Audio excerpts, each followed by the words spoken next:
Family and friends, please could I ask you to stand for the arrival of the bridal procession.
Please be seated.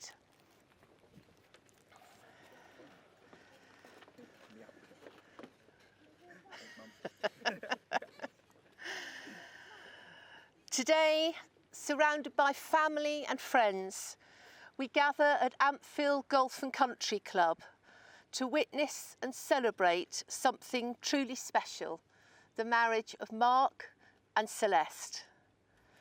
My name is Jane, and my colleague today is Tessa, and together we represent Hampshire Ceremonies team. I have the great pleasure of guiding our couple through their vows and promises, and Tessa is here to witness the marriage and ensure that the legal paperwork is completed correctly. And speaking of Tessa, I'm going to invite her to do a reading. Our couple have chosen a reading to enhance today's ceremony, and it's actually a very special poem created by their dear friend Melody. So I'm going to hand you over to Tessa. Do you want to stand there, Tessa, and I'll move.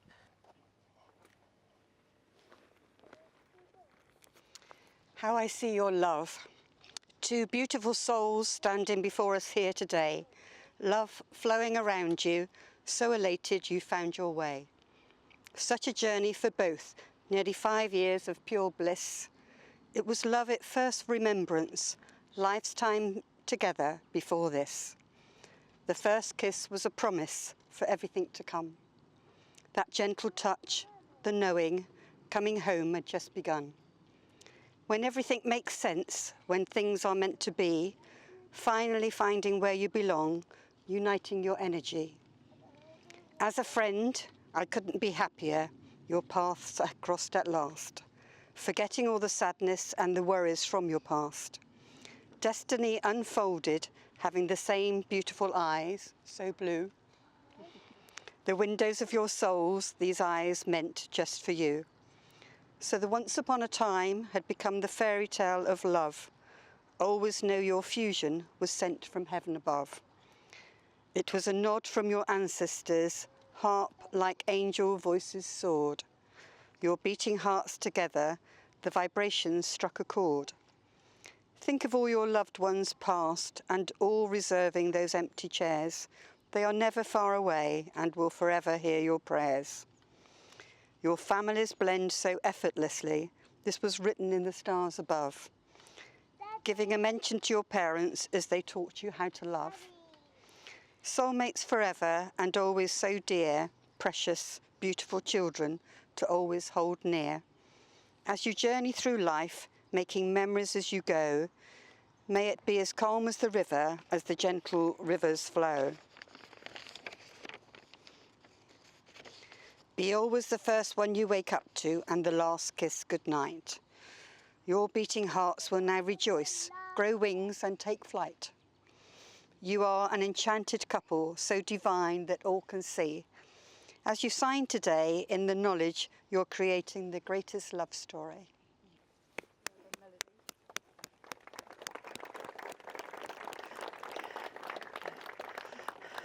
Is Melody here? Melody, please stand. A big round of applause for Melody, please.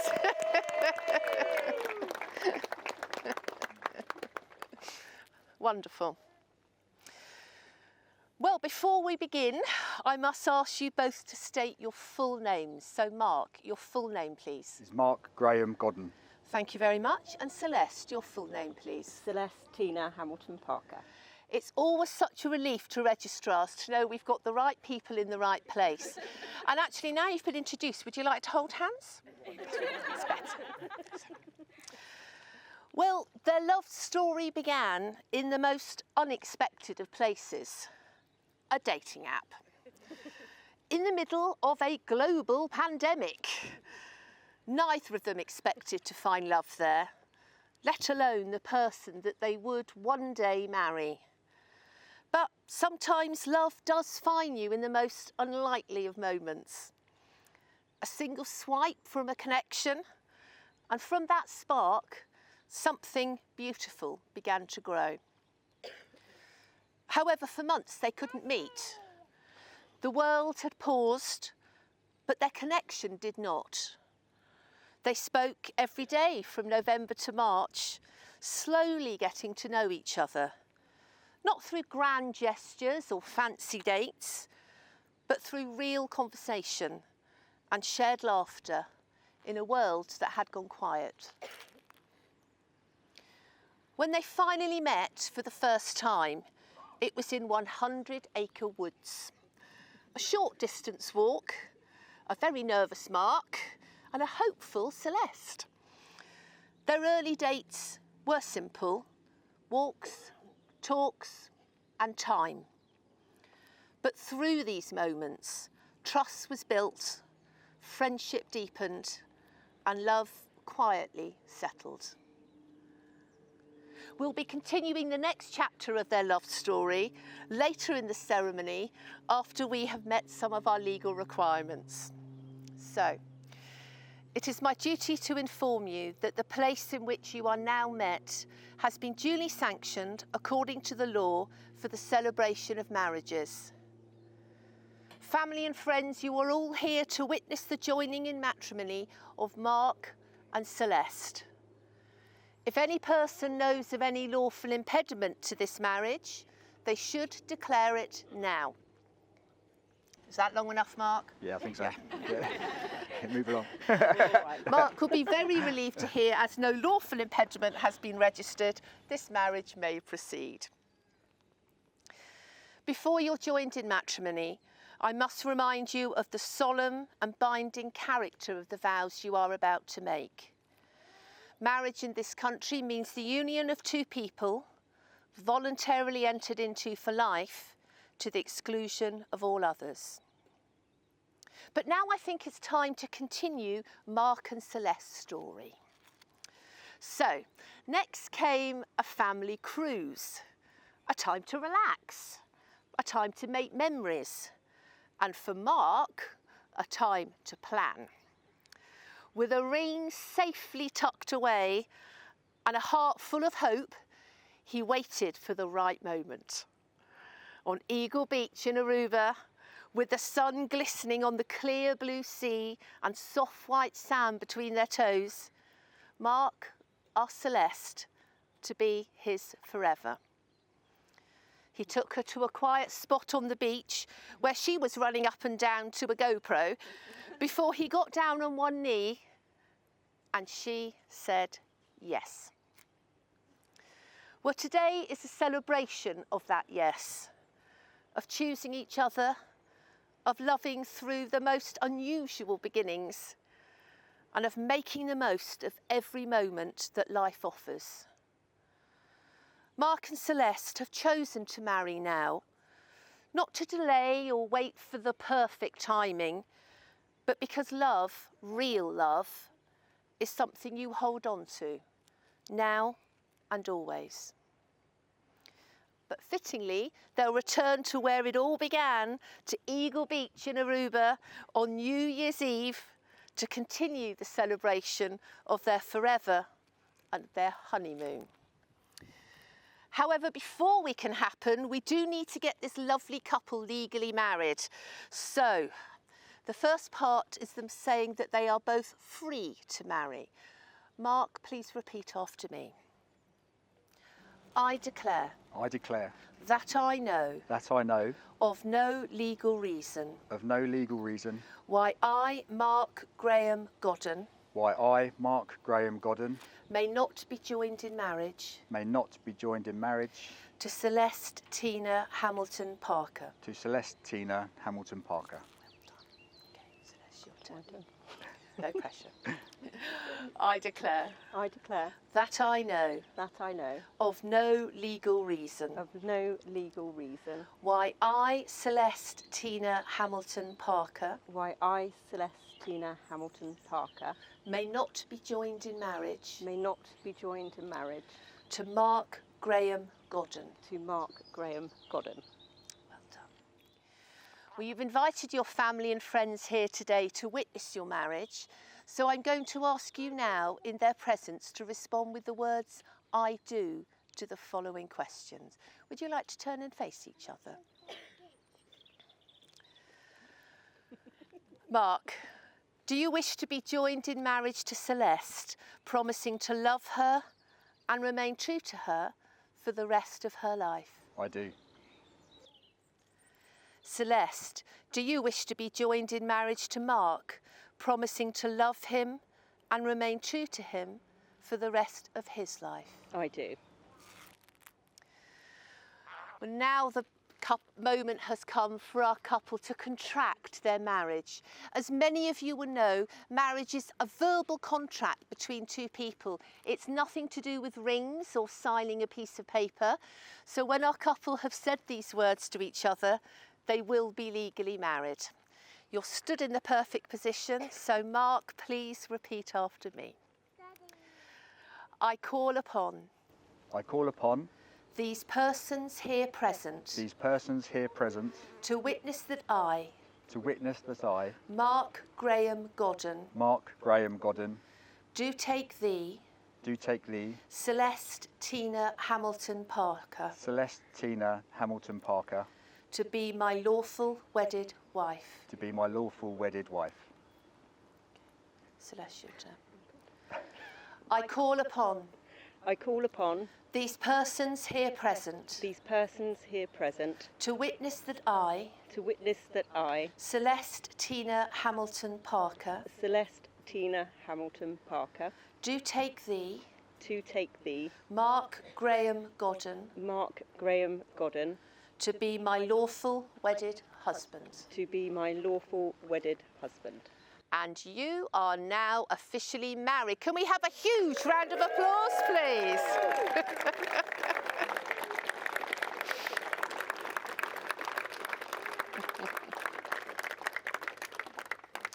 That wasn't the official kiss, but I think Mark just couldn't wait. So that's fine. Well, I'm very much hoping that we have the rings back in the possession of Harry. So Harry, just wait there a minute. I've just got a little bit to say and then I'll invite you up, okay? So marriage is full of many traditions. We've got our beautiful bride, our stunning bridesmaids, the flowers, the cake, the feasting. But rings are very much part of that tradition. And the giving and receiving of rings is the ancient and traditional way of sealing a marriage contract. During today's ceremony, your wonderful guests have been circulating your rings, offering you both their love and their best wishes as you embark on this exciting new chapter of your lives together. So Harry, please come and join us. Lovely. Mark, would you like to take Celeste's ring first, please? Celeste, would you like... Your hand's there already. You know exactly what to do. No messing with Celeste. Mark, would you like to place the ring on Celeste's finger, please? And whilst holding it there, please repeat these words after me, but make sure you say them to Celeste. Celeste, my wife. Celeste, my wife, I give you this ring I give you this ring as a symbol of my commitment. as a symbol of my commitment.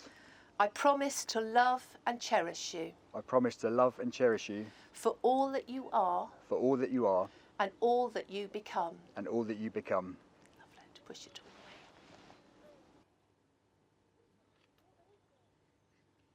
Well done. Harry, would you like to offer the box to Celeste, please? Can we have a round of applause for our ring bearer, please? Thank you, Harry.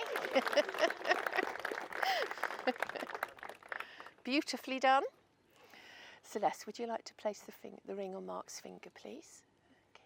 And whilst holding it there, repeat these words after me. Mark, my husband. Mark, my husband, I give you this ring I give you this ring as a symbol of my commitment. as a symbol of my commitment. I promise to love and cherish you I promise to love and cherish you for all that you are for all that you are and all that you become. and all that you become. Lovely. So may these rings be a reminder to you both of the vows and the promises that you've made here today. Now, at this point of ceremony, you've heard enough of me talking, so I'm going to pass you over to Mark and Celeste because they have some surprise vows that they are going to read to each other. So, would the various people who've got the vows like to bring them up, please? Mark, you've got yours? Lovely.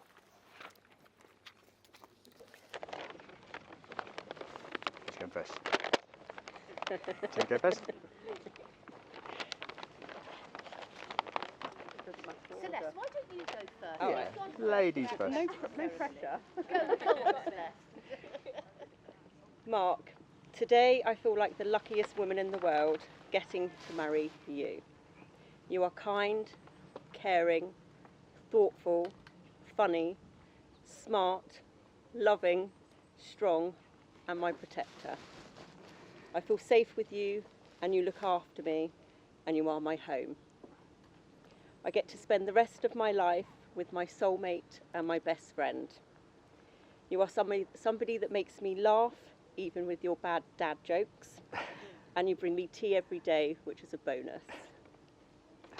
I love you not only for who you are, but who you've helped me become, the best version of myself.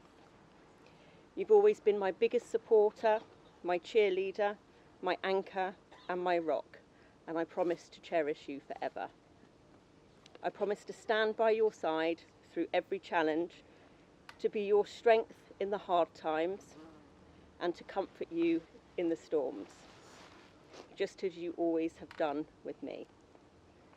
You've embraced every part of me, my bursts of craziness, my let's just go for it moments, and my I've got an idea moments, and my impatience, and my ability to book a holiday in a blink.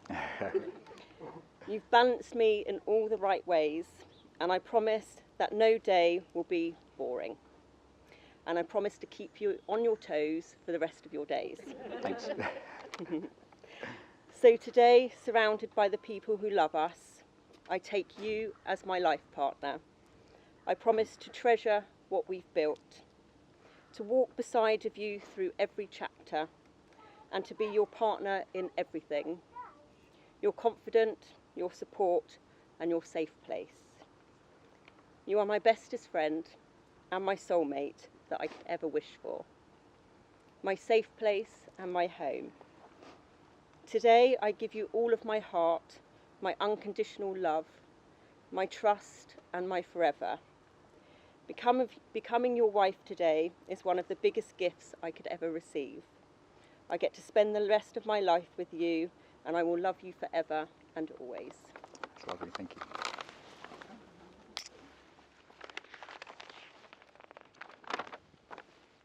Celeste, from the moment you came into my life, everything changed for the better. You've given me something I didn't know I was missing. You make me laugh daily, and you are my rock when I'm faced with life challenges, and I'm always grateful for the support you give me in all I do. You make me happier than I ever thought possible, and every day with you reminds me that love isn't just something you feel, it's something that you live. I often wish that I'd met you sooner so I could have spent more of my life loving you.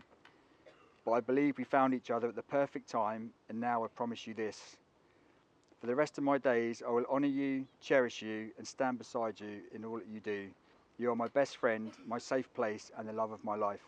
And today I give you not just my heart, but all of me forever. You've got lipstick on your bottle. It's just a little cry.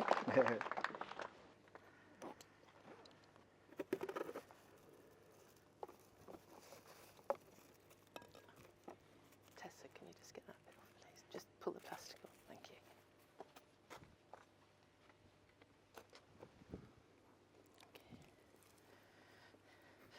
I'm sure you'll all agree those were deeply moving words and they were very heartfelt, so thank you for sharing them with your family and your friends. I would now like to invite Mark and Celeste to light, or try and light, there's a bit of a breeze here, try and light a unity candle together.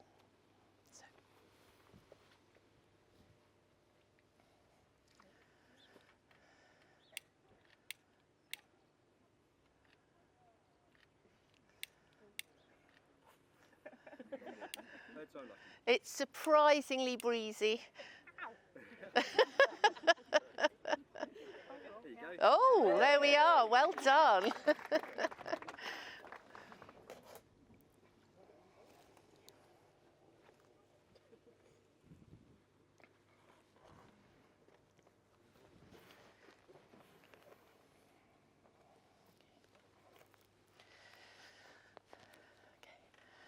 Before today's ceremony, our couple have written love letters to each other. These will be placed together, of course, with a bottle of wine to be opened on their first wedding anniversary. Perhaps you too will be able to raise a glass and give them your best wishes on the 19th of September next year.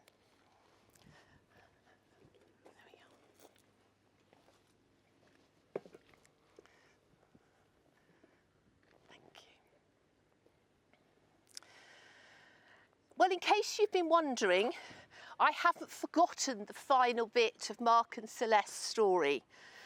And these are their words.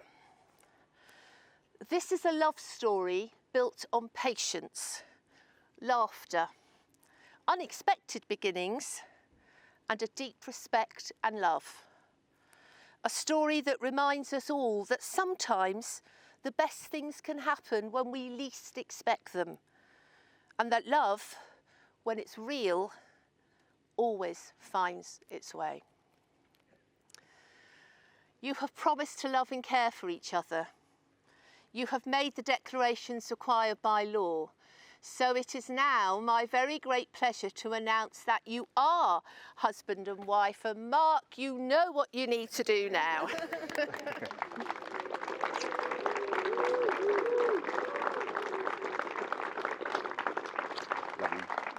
Woo! We did a thing.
Anyway, very nice to see everybody here this evening, and you know I'm Craig, Celeste's dad. I nearly got it wrong. And yeah, so for those of you who don't know, I'm Craig, and it's been a great honour and sometimes a bit of a challenge actually bringing up Celeste, because I had her from a little baby up to the age of 10 years old. And right from the beginning, life with Celeste was never going to be simple. When she told me she was getting married, my first words were to her, "Keep it simple, Celeste, keep it simple." "But you're talking to Celeste, Dad, you're talking to Celeste." And of course, everything today has been perfectly planned right down to every step of the way, as it were. We've been told exactly how to dress, exactly how to speak, exactly where to go, and it's worked out fantastically, hasn't it? It's been an absolutely beautiful event, you know.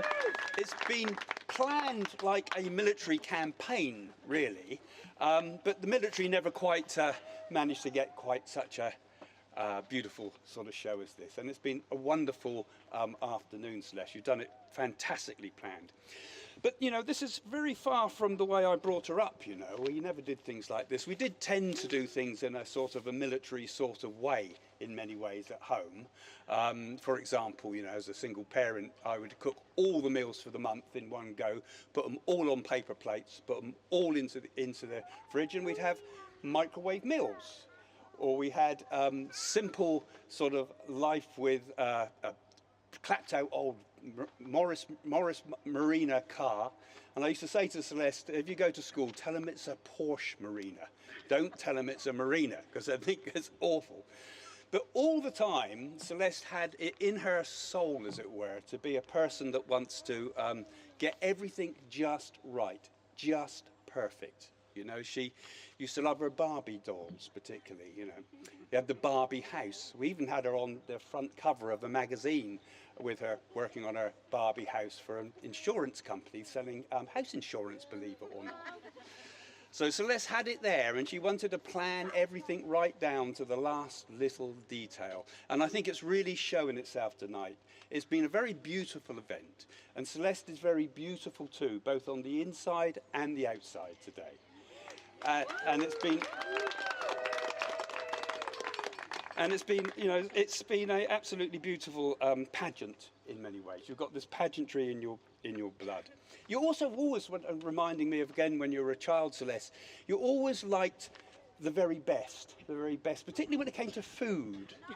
I remember, you know, because my parents had a restaurant and Celeste would like to go in the restaurant. And apart from all the rubbish food that I was talking about that we used to cook at home, I remember going out, we used to go out to the restaurant, we went to a posh restaurant, and Celeste was about 6 years old, and she says, waiter, I'd like soft-shelled crabs for starters, please. And then I'd like oysters, please, and I'd like some... I like a lobster, you know? And she named all the sauces she would like with it and everything, and it's really stayed with you. And I think it's great to have that sort of taste, really, in life, isn't it? To like the very, very best, like that last song we just had there, Simply the Best, you know? And I think in Mark, too, she's met Simply the Best, really, as well. Yeah. I mean, we can forgive him for being a policeman, I think, can't we? We can forgive him of that. But Mark is a person that has really good values, I think, you know. He's a person that likes to, you know, you can trust Mark. He's got all the qualities of a policeman, but the good qualities of a policeman, you know. He's reliable, he's friendly, he's got a very sensitive nature, really, and kind.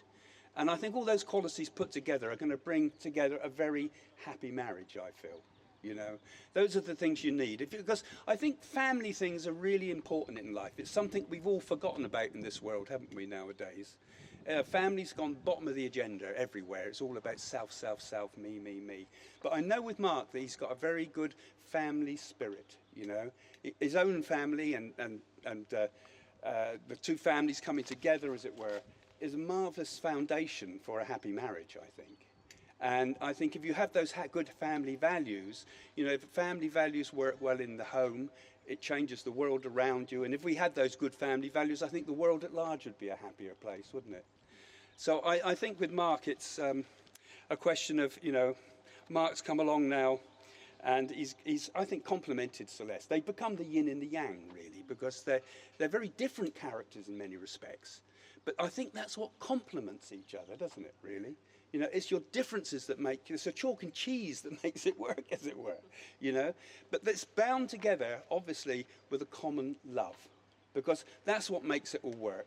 And I know that both of them have fell for each other right from the very start, really, didn't you? You know, right from COVID, you know, meeting in COVID, in an obscure wood or something, wasn't it, where you met out. And I think it's brought you together in a way that is become something that I think is going to last for a lifetime. And I feel that, and I really do feel that it's going to be something special this time round. You know, you've both come from very hard, difficult pathways in many ways as well. And it just shows how, you know, good can come out of difficulties. And it's often if we go through the adversity first that the good things come out of that. And I really feel that, you know, you've got good, strong relationship here that's going to last a very long time. And you both support each other, and it's wonderful. So I am the most, as you said, the most proud man here. I think this is a very, very happy day for everybody. And I wish you great happiness, happiness, happiness for the future. So, perhaps we can now raise our glasses, and I think you've raised them quite a few times already, to the bride and groom. I didn't read any of that speech at all in the end. I completely changed.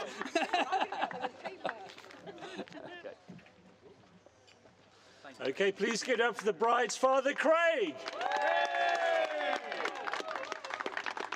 Now, parents of the bride and bridegroom, distinguished guests, ladies and gentlemen, the most beautiful woman in white, Mrs. Celeste Godden. Jeremy, you got my speech? Oh, you need your speech. I'm not going to be as good as my dad and remembering it all. I will be reading it. Thank you. Right, so don't worry. I've kept it very short, unlike the guest list. Come close to the mic, Mary. Can you hear me? No. Oh, hang on, is that better? No. Yeah. I'm a little bit shorter than everybody else. Anyway, it's been amazing to see everybody today, and I've got to say everybody's gone all out and you look absolutely fabulous, everybody. I know it's not traditional for the brides to speak, but you know me, I've always got to go with having my say. So we've pulled this wedding together, as you probably know, within 7 weeks, which explains the stress, the sleepless nights, and why Mark is now twitching. Every time I say I've got an idea. Of course, it's been full on, but it's also been in Celeste style, which was probably always going to be the way. Speak closer to the mic. Or you could come closer to us. No, because you're supposed to be here. Anyway, here we are, and as Susie would say, it's turned out all right. Since I was little, I always dreamed of the fairy tale, the big white wedding, my prince, and a family full of love. Life has taught me many lessons along the way, and it's not to settle for less. And that's until I met Mark. He's my best friend, my soulmate, my knight in shining armour, and today he's made my fairy tale come true.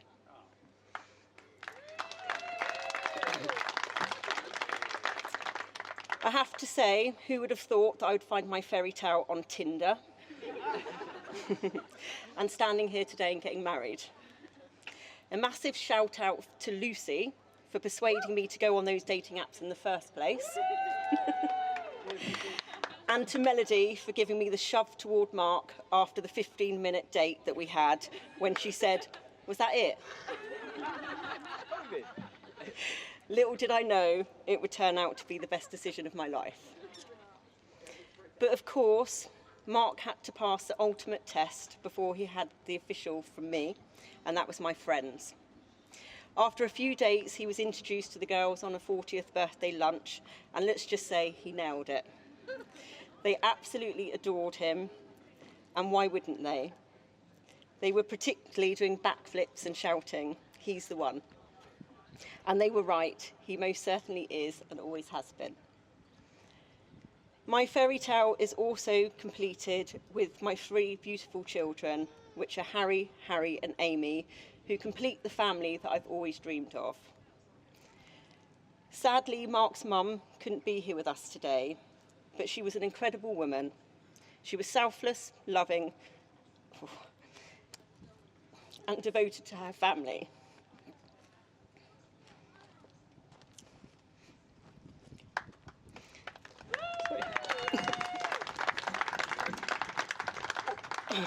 All those qualities live on in Mark. And marrying him today means that I have a piece of her too, which is very special. It's meant to be short, but it's quite long. I am on the next page. I'll get through it in a minute.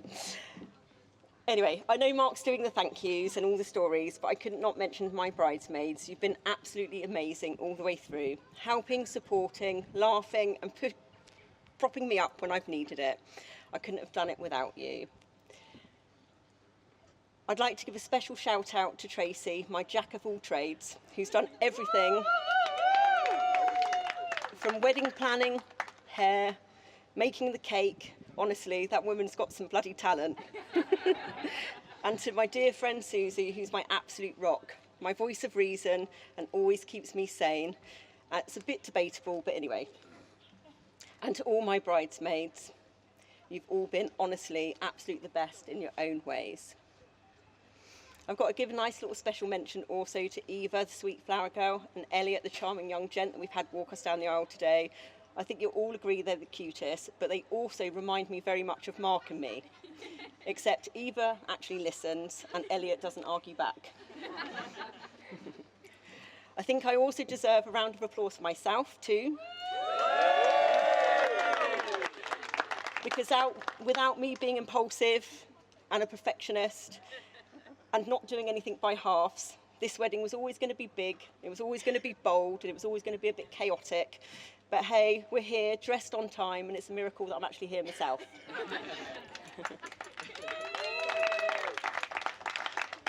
Walking down the aisle today with my dad and my son, and my mum signing the register, are special moments that I will treasure forever.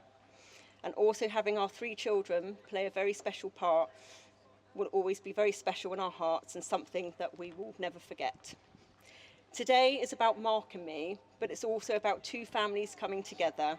Mark's family is wonderfully massive. Mine is a little bit smaller, but if you put the 2 together, you end up with a wedding list that needs a new postcode.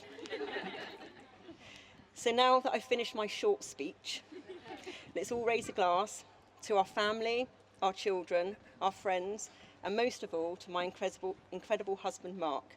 He's the man that completes me, my forever, my chaos tamer, the most patient man in Britain, and for me too, because someone has to keep everything running. So cheers.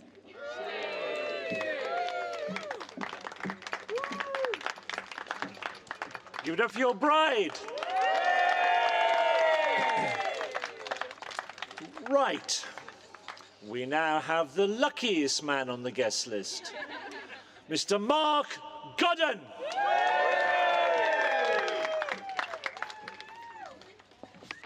Good evening, everyone. You made me cry then, it makes this really difficult to get up and follow. So, but yeah, it's lovely words, Celeste, thank you. So first of all, on behalf of myself and my new wife, it feels really good to say that. I want to thank you all for being here today. Seeing so many of our family and friends gathered together in one place is truly overwhelming, and it really does mean the world to us, so thank you. To our parents, thank you for your love, your guidance and your endless support. You shaped us into the people we are today, and for that we are really grateful. Thank you. And Craig, I promise that I will do everything I can to take care of Celeste and make her as happy as she makes me. And to everyone who's travelled near or far to be with us today, we know it's no small effort, and we feel truly blessed to celebrate with each and every one of you. Thank you. To the bridal party, thank you for standing by our sides, for all your hard work and for making today not only possible but unforgettable. And now to my bride. Standing here today, I thought I was doing all right. Looking at you, I feel like the luckiest man alive. You look absolutely breathtaking, but of course you always do. From the moment we met, you've changed my world and brought love into my life in ways I did not think was possible. I promise to spend the rest of my life trying to make you as happy as you've made me. So ladies and gentlemen, if you raise your glasses to love, laughter, happiness, and to my new wife. Thank you. Please get up for your bridegroom. And now, ladies and gentlemen, the speech you've all been waiting for, and the speech Mark has been dreading. Honesty from his best man and son, Harry. Harry. Remember, Harry, no lying. Oh, we'll see, we'll see. Let me get to the right page, actually. Hang about. No embarrassment today, son. Right, okay. Hello, everyone. I'm Harry, Mark's son. Before we get to embarrassing Dad, I'd like to say how happy I am that you're both married. Celeste, you look beautiful, and I couldn't be more excited to continue to have such an amazing stepmom in my life. You're so good for Dad as he is for you. I just hope I don't ruin it with these stories about him. I should also mention that I'm flattered that I get the only 10 minutes of the day that Celeste didn't plan.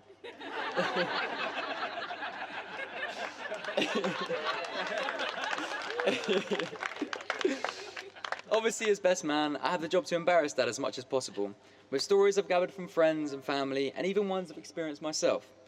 During this process, I don't think Dad really thought it through making me his best man.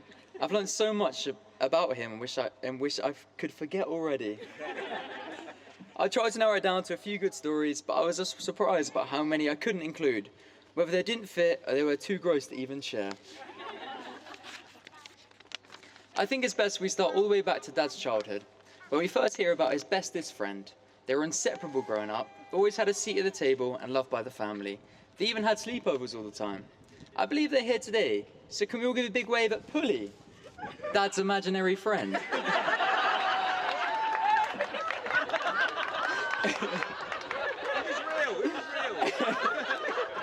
Yeah, whatever you say, Dad. Most of his childhood was spent with his younger siblings, Kim and Ian, who, to say the least, used to terrorise him. From Kim eating the toes of his favourite teddy, Biffy Bean, to Ian stealing anything he could, sweets, money, literally anything. Dad and Ian shared a bedroom growing up, Oasis on all the time, playing on the Commodore 64 together, buying a big Kelly Brook poster for their door.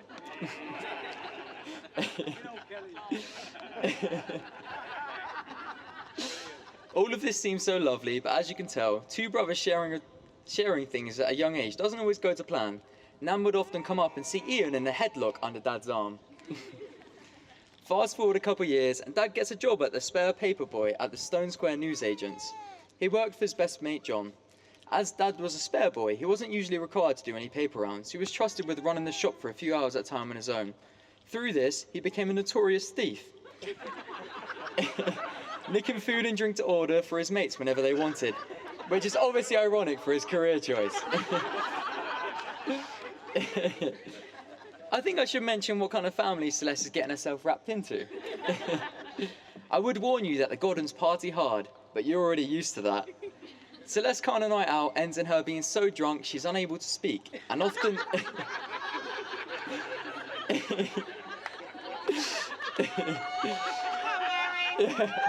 So we all know that. And often only has the energy to grab whatever food is in the fridge and inhale it. But to give the Godden family some context, they're the type of family to, true story by the way, start a family and friends six-a-side football team and shortly get kicked out for fighting and being too aggressive. But seriously, Celeste, you need no warning. You're a perfect addition to the family and we all adore you. You're hilarious to be with and definitely know how to have a fun time. Dad is incredibly lucky to have such a wonderful partner for the rest of his life. Shame you have to put up with him though. Let's get on to how Dad met Celeste. They met during lockdown, only being able to text and FaceTime, and this lasted 3 months. When they finally got to meet up, Dad planned a nice walk where they could take Jaeger. Dad was early, as he always is, and when it came to meeting time, Celeste was nowhere to be seen.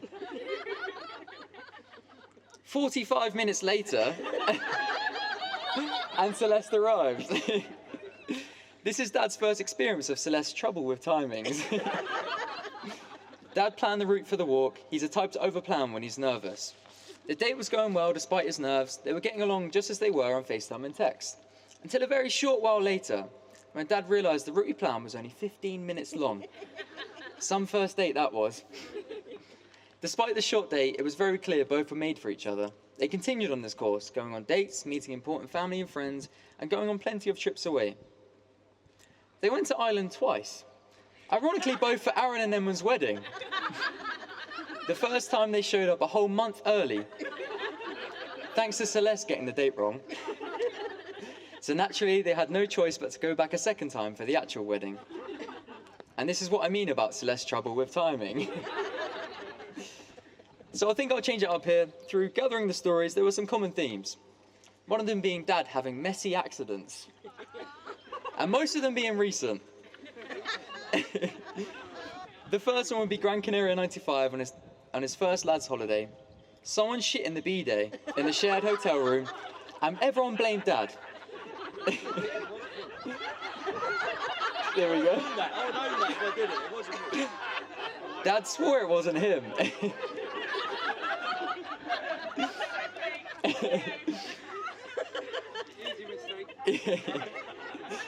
Fast forward 12 months later in Tenerife 96, and Dad, whilst talking to his mate John, literally shits himself while talking to him in bed.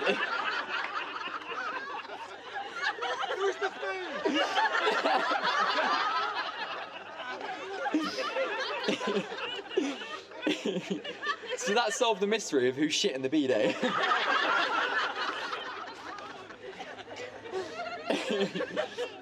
Then we move on to more recent times. After going for drinks with Uncle Ben and Mark in heaven, Dad was worse for wear, stumbling drunk, falling into bushes. He was able to stay at his mum and dad's that night, so he made it home and got into the spare bed. He wakes up, still drunk in the middle of the night, and he's so used to having an ensuite with the house shared with Celeste, Dad got up, politely sat down on the end of the bed. Oh. I shall not say leave it. Too much. Cheers. Dad got up, politely sat at the end of the bed, and went for a sit-down wee. You gotta go. Piss in the bed in your late 40s is rough, but doing it in your own parents' house and having to go down and tell Mummy you've wet the bed must have been a low point.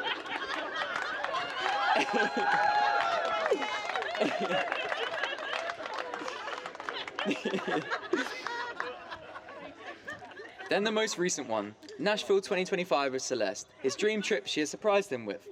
One evening at the hotel, they're having a lovely dinner, and Dad suddenly feels the urge to go to the toilet. He excuses himself and says he'll go up to the room to go. Doubt enters his mind. Will I make it? Hold on, Mark, hold on. He gets into the lift, to get to the room, and it happens. Dad shits himself in the lift in Nashville.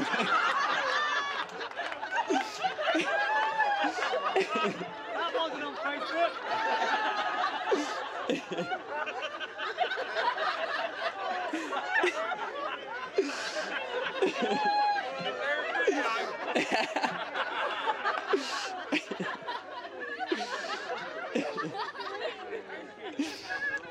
So this is exactly what I mean when I say I don't know how Dad got so lucky with Celeste. She's so kind, caring and loving, all to a grown man who was to worry when he next shit himself. Cream trousers on today. Taking on a more serious note here, you guys are so perfect for each other. You both have shown to all of your family and friends that soulmates really do exist. It doesn't matter when you find them, you just know they're the one. Back to grilling Dad. This story took place on holiday with his friends Steve and Zoe. They find themselves watching a hypnotist act, and Dad gets picked up to go on stage. Dad is usually skeptical about all these sort of things, but with one click of the hypnotist's fingers, Dad was out cold. The hypnotist made sure that when he woke back up, he would act like the person next to him farted. Dad stayed polite and didn't say anything, but his face told a different story. After this little trick, they moved on to the final part. Dad got put back to sleep, and when he woke again, he was told that a lady in the crowd had stolen his male genitalia and had it in her handbag.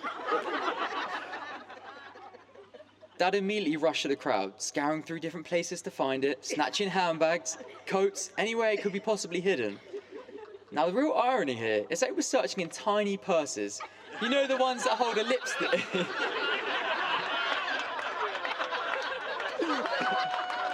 Still not got it back. You know, the ones that hold a lipstick and a few coins. Which obviously says more about Dad's genitalia than any of us need to know.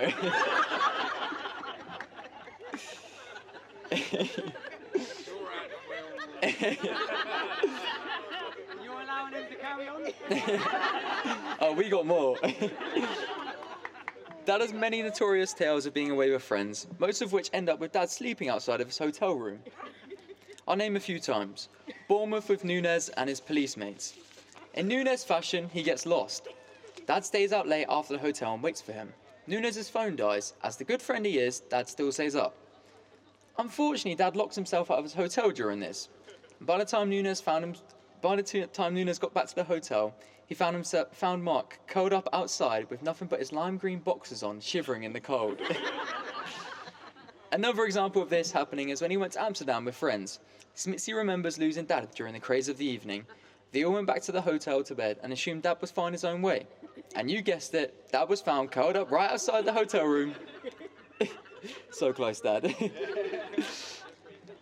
Now enough on Dad for a bit. I'd like to say thank you to Celeste for everything you do for me and Amy, and also giving me a stepbrother who is hilarious and a best mate for sure. There he is. You are so amazing with everything you do. You're the hardest working person I know, but you somehow find a way to balance it with friends and family. With the planning you've done this year, Nashville, Dad's 50th, and this wedding, I really don't know how you do it. You're a superwoman. And I cannot be happier that Dad has you by his side always. And to Dad, I know I've said this a million times, but I'm so proud of you. I've looked up to you since I was a boy. You're the best example of how a man should be. You never fail to put a smile on any of our faces, these stories show. I cannot stress how many people have told me that you're the person they would go to if they're feeling down, but also the person they'll go to if they feel great. You'll never know how important you are to all of us, and I'm beyond grateful for you meeting Celeste. She brings out the best of you and puts you in your place when you need it, which is quite often.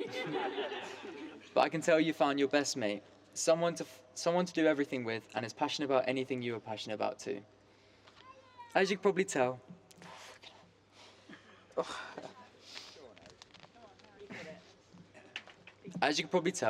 we're missing someone extremely important to all of us today. Our Nanny Carol.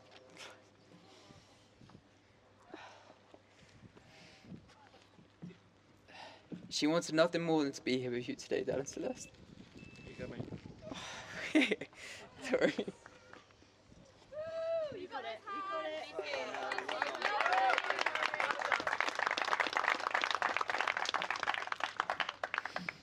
Although she's not here for us to see, she's right here living through each and every one of us. Imagine she's sitting up there in heaven with us, Shandy, happy she still got to see her son's wedding.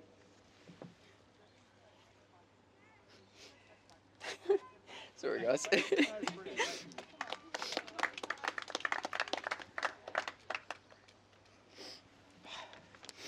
So I'd like to give a special toast to Carol, who'd be so proud of you both.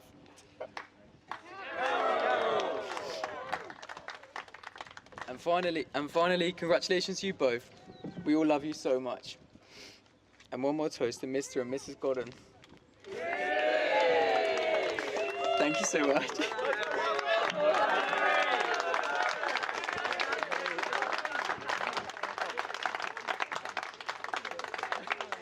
A quite spectacular best man speech. Give it up for Harry.